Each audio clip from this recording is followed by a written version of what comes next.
Ladies and gentlemen, this is the 133rd day of Russian invasion and the 9th year of the war of Russian Federation against Ukraine. My name is Andriy Shevchenko, and from behalf of the Media Center Ukraine and Ukraine Forum, I welcome all of the journalists who are telling the world about our fight for freedom. Our guest today is Viktor, the Minister of Health Care of Ukraine. So, Mr. Minister, could you please tell what's the most recent news as of today, please?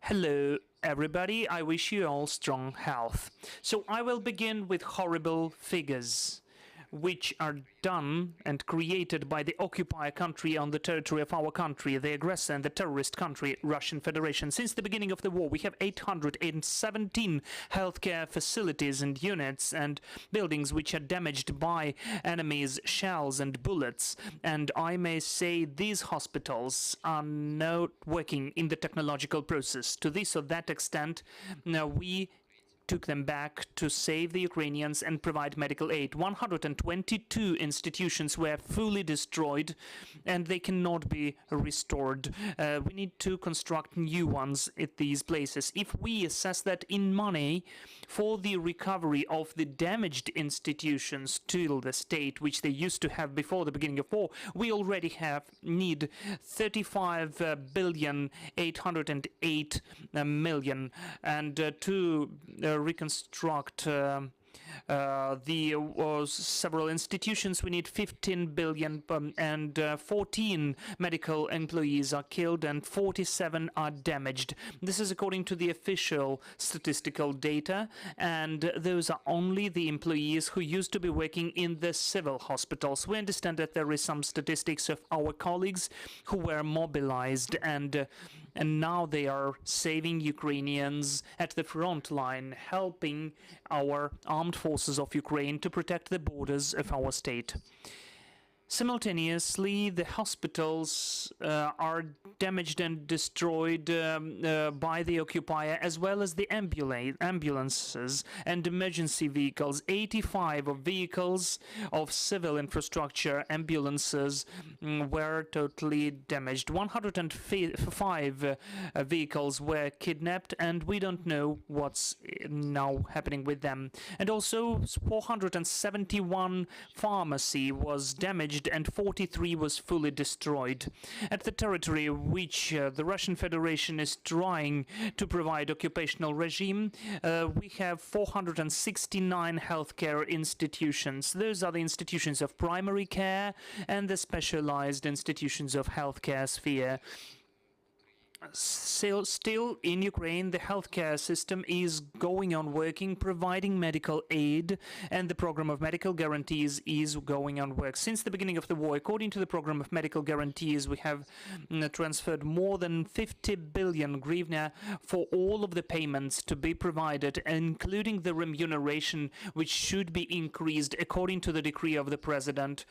13,500 for nurse, 20,000 for the doctor is paid monthly according to this program for remuneration for the doctors and medical employees and other employees of healthcare facilities. We allocate in average 8 billion 700 million hryvnia. This money is still paid to our doctors, medical employees who are unfortunately now on the territory where the Russian Federation is trying to provide occupational regime, and this money is paid to the medical employees. Still, day after day, it is becoming much harder to provide that because the terrorist country neglects all the rules and conventions, including the Geneva Convention, and tries to press onto the medical employees, forcing them to cooperate with the occupational regime. Still, I'd like to emphasize, as for the medical employees who are now on these territories, your job obligations, medical aid provision, and medicines and fuel to provide this aid, according to the current legislation, is not considered to be collaborationism with the occupier. So your mission is to save Ukrainians in spite of being at this or that territory and whatever is happening around you. So I express my huge gratitude as the Minister of Healthcare for your work that under shells, under bullets, under so hard conditions, under pressure and threats, you are going on doing your work. We really highly value that, both the head of our state and Ukrainians. Thank you. I would like to speak more what is happening now at the temporarily occupied territories. According to the international conventions, this is the responsibility of the occupier to provide humanitarian needs, including the healthcare. So how does the occupier cope with this task, and do they care about that at all?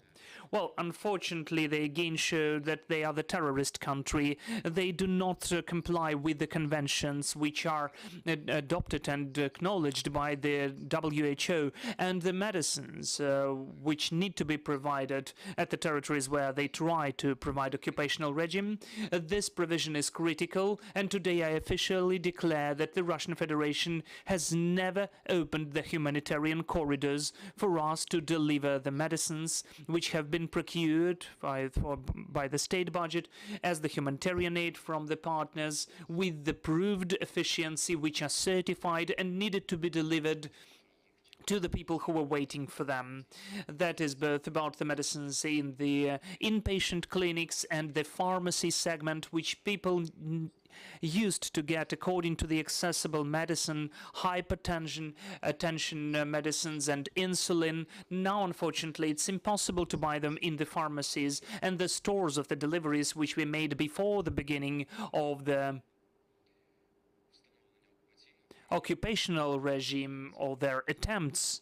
They are now already on the verge, almost over, and we get permanent news that there is some problem with the access to the medicines and about the war crimes against humanity, where in the existing Ukrainian hospitals, they take the costly and expensive equipments and medicine and just take them out of the territory of Ukraine to a different territory, where then we cannot follow them.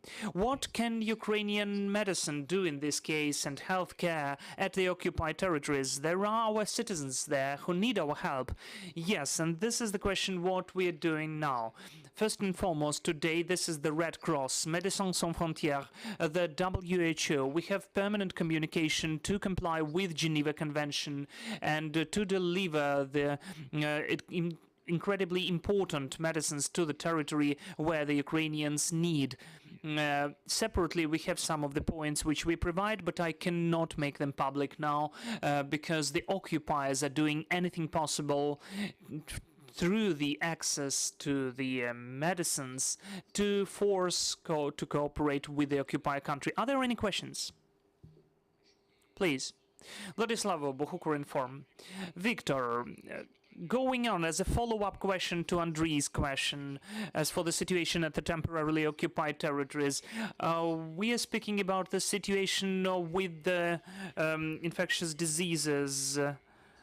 We were already intimidated that there is the probability for some of the epidemics at the territories. So can we get some of the truthful information from our people and to impact through the international community and not to allow epidemics on those territories? And another question is about the liberated territories from the occupation. Did you manage to provide the necessary level of medical provision of people, especially those who need permanent medical support and aid, oncology, hemodialysis, and do our people anywhere have access to the access of reimbursement, which you have already partially mentioned? Thank you for the question. First of all, I wanted to say no one is scaring anyone. We are just warning about the high risks of the infectious and contagious diseases because of the combat on the territory of our country, because the war has also always direct and indirect losses. As for indirect losses, we can also include the infectious and transmissible diseases which emerge because of the lack of the necessary sanitary conditions, the water supply, just the opportunity to wash your hands and to have the proper food, to drinking water, to power supply. All of that can impact the possibility of the emergence of the contagious disease. First of all, our centers on the prevention of diseases, where it's possible, they provide the deeper monitoring. We have the sensitive methods of diagnostics, and now we have test systems to diagnose 20 nosologists of different infectious diseases, which allow us, those researchers. For the southern regions, the priority is cholera, so we monitor the symptoms of the enteric diseases, intestinal diseases. We provide the hyperdiagnostics to find out whether they have cholera. During the last week, we researched 600 of patients. There were no cases of cholera, and we go on monitoring the objects of the environment, including the pools and water, which is used for recreation. In case if we find pathogens, microorganisms, to make people aware about having any relaxation in the closer to these pools. As for the occupied territories, our control and prevention centers, as well as other healthcare institutions, go on with their work, but within what we can do, because the majority of the institutions have left the occupied territories, depending on the region. In Kherson region, it's one thing, and the other hand, there is Zaporizhia region. Another question was about the recovery of the healthcare at the liberated territories. Thank you. Instantly after deoccupation, we are beginning the work, and firstly, the emergency medical help never stop their work. They are working 24/7. The huge number of brigades are used for everybody who needs emergency help. During the first days, it's always the problem with the infrastructure, because the bridges were destroyed, the roads were damaged, so we need to have long ways, and we can't get into the therapeutic window, which is also one of the issues when we speak about indirect losses. Because of the actions of Russian Federation on the territory of Ukraine, we could have helped people with the strokes, but we can't, because there is no opportunity to get the person to the healthcare institution which could provide medical aid. But after the occupation, we instantly assess the damage of the healthcare institutions, the availability of medical employees, and if we need help, the Center of Medicine and Catastrophes of the Ministry of Healthcare has the tool with the line experts and provide help and provide with medicines. Then we have some of the special brigades going through the settlements of rural type for everybody to have access to medical aid. Of course, it won't be medical aid as it used to be before the beginning of the war, but still there's a totally different level of medical aid, not the one which used to be during the occupation. And we have the plan of recovery of Ukraine. Today, out of more than 800 of institutions which were damaged, 32 are fully restored and working. If we speak about the primary medical sanitary help centers, they are working in the properly equipped premises, and simultaneously we begin the construction of the new inpatient institutions. Please. The Kyiv Independent. Can I ask you, Okay. Okay, sorry. So, ever since Russia has occupied Mariupol in middle of May, how much do we know about the humanitarian conditions there and the cholera? So unofficial reports have it that this disease is already spreading and many people have caught it. Do we know how many people have exactly caught it, and do you know how many deaths? What are the estimates on deaths after the occupation has begun?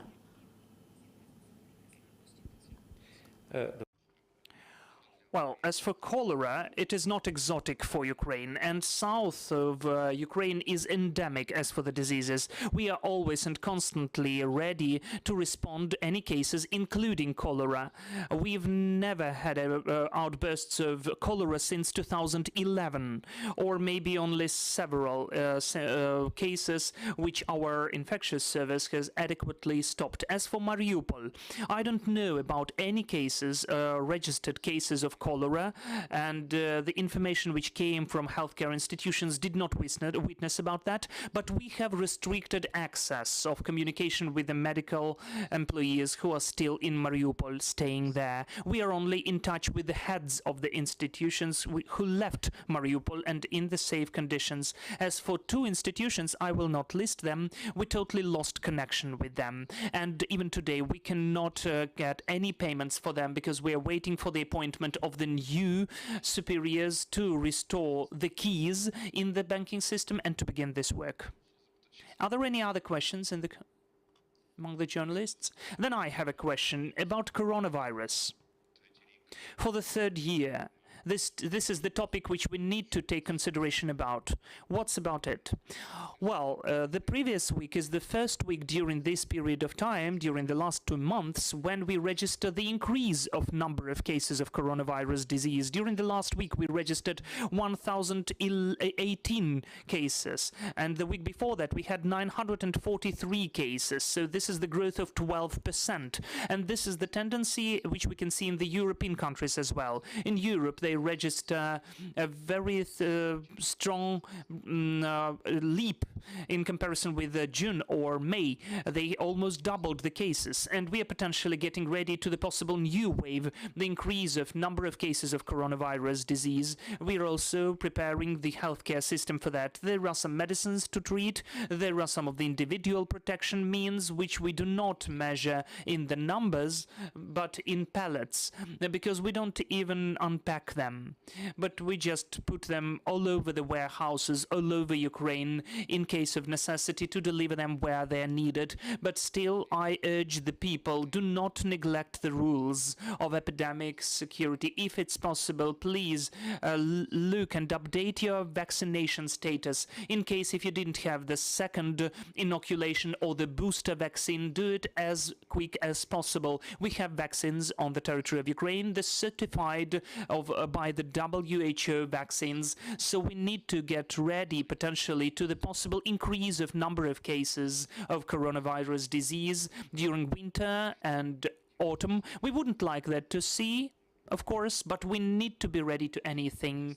As for the quick tests and rapid tests, for more than 1,200,000 are available in Ukraine of the tests. We have the PCR diagnoses, which are called, and we are planned new deliveries during the fall, during the autumn. So as for the diagnostics and treatment, we are ready to the increase of the number of cases of coronavirus disease. We wouldn't like to see that, of course, but unfortunately, we'll have to face it. And we have some of the issues which will concern the logistics of oxygen, because some of the producers of oxygen are located on the territories with active combats. And this is one of the critical points which we are working on. What led to this growth? You said it's not only in Ukraine, but in other European countries. Well, we don't know the reasons. The peculiarity of coronavirus disease, of coronavirus, that it emerges, it cannot be predicted. And everybody understands that during summer we have fewer cases. The situation is calmer, and we did not analyze the number, and we had totally different, much more critical challenges in Ukraine, because we had direct threat to life. So that is why we decided to put this question aside. But the Europe showed that there was the increase of number of cases, but there are some positive news. This increase does not lead to the number of hospitalizations, which is connected that lots of people have been vaccinated, and the protection has already been formed by the vaccines, which allows us to look into the future with optimism. But even if we register the higher number of cases, there shouldn't be additional burden on the system of healthcare. I think it would be weird to hear to the Ukrainians to hear about coronavirus, because you said already the threats are different. But how would you characterize where we are now at in this battle with coronavirus? If we look at the long-term perspective, do we need to wait for the cyclical character of coronavirus, or will this situation will develop in a different way and will be over? I think that it will be logically over and finalized. Maybe soon. I would like to hope that the pandemic will be over, and COVID-19 will be just a seasonal disease, and we will be getting ready to it as much as we do with acute respiratory infections, in particular the October infections, which we have till April with flu. Do we have any other questions, please? Hello, my name's Chris. I'm a freelance journalist. I have a question about baby formula. I've heard mixed reports that there's a real lack of it, and it's really affecting mothers with newborn babies who are lactose intolerant. I'm wondering if you have any information on this.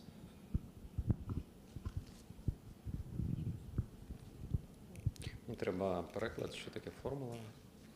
Could you please elaborate what you mean by the baby formula? Of course. So I've heard that, just unconfirmed reports, that there's a real difficulty in sourcing baby formula right now for a variety. When you say baby formula, you mean? Like a alternative substance to like breast milk for a mother who has a newborn baby. And so for babies who are lactose intolerant, there's not very many options. I'm wondering if there's any further information on this. Well, look, today when we speak about the provision and where we have access to healthcare institutions or the social protection institutions, there is no problems with the provision. We have public procurement, and we express our gratitude to the partners who support us. It does not mean that we ask you to suspend the deliveries of humanitarian aid, including medicines and auxiliary means, because the economy of our country does not allow us today to provide all the procurement using the state budget. That is why the medical equipment, the medicines delivery allows us to decrease the amount of what we buy using the state budget. We weekly reconsider and update the list of what we need to buy, because we have the help from our partners. We'll go on getting to our partners as for the support from the state budget, which is in deficit, or providing these or those medical products for us not to spend too much and to get ready to the further challenges which unfortunately are we face because of the terrorist state of Russian Federation. With Euronews. There are reports that in occupied areas of Ukraine, the occupation authorities have been replacing Western medicines that were bought before the war with the Russian analogs, in specific the stroke medicine alteplase with the Russian fortalizin. Do you have any information on this? Так, звичайно. Yes, sure. Yes, I already emphasized that in my speech, that the country is the terrorist, and they violate both the convention and just any people's relations. They take away the medicines which have the evidence proof base. They took the medicines from the stroke which are used for thrombolysis. They just took it and take them to the territory of Russian Federation. And they try to deliver the medicines of Russian production and manufacturing, which are not evidence-based and are never used anywhere in the world except Russia itself, the terrorist state. But my cooperation with the Red Cross, with the Ministry of Healthcare, with Médecins Sans Frontières, that from there behalf. There was work on the organization of humanitarian corridors, also includes that the medicines which will be delivered need to be either certified in Ukraine or in the EU countries or in the countries with a strict regulatory policy, because the donations for the Red Cross, for Medicine Sans Frontières and to the WHO, they are given to support Ukrainian people, not Russian economy. So we will not allow it, and we consider it unacceptable, any provision of the medicines at the behalf of the UN structures and missions, which can be potentially bought and procured in Russia. Yes, one more, the last question today. Maybe it's not that high scale in comparison with the current situation, but still, as for the security and health of the citizens, it's also important. How do you assess the outcomes of the checks of street fast foods, which are taking place in the capital city now, and witness that every second point like this can poison us, and there were some precedents in Kyiv. What's happened? Do we have the high quality control, or did we ourselves relax without paying attention to security and to food safety? Or maybe the business is trying to earn a lot on the situation when we distract ourselves by the war. Well, you already answered this question in your question. But this is the comprehensible question, which I cannot answer with one word. I would like to urge all of you, including businesses and all the Ukrainians, please be conscious and take care about your health. If there are any slightest doubts about the quality of the food product, about its security, you shouldn't take it. If there is such an opportunity, try to get more secure food products in the certified points of delivery and distribution. This was Viktor Liashko, Minister of Healthcare of Ukraine. Thank you for this conversation. Thank you for attention. Thank you for your work. This is the end of the Media Center Forum for today. Stand with Ukraine.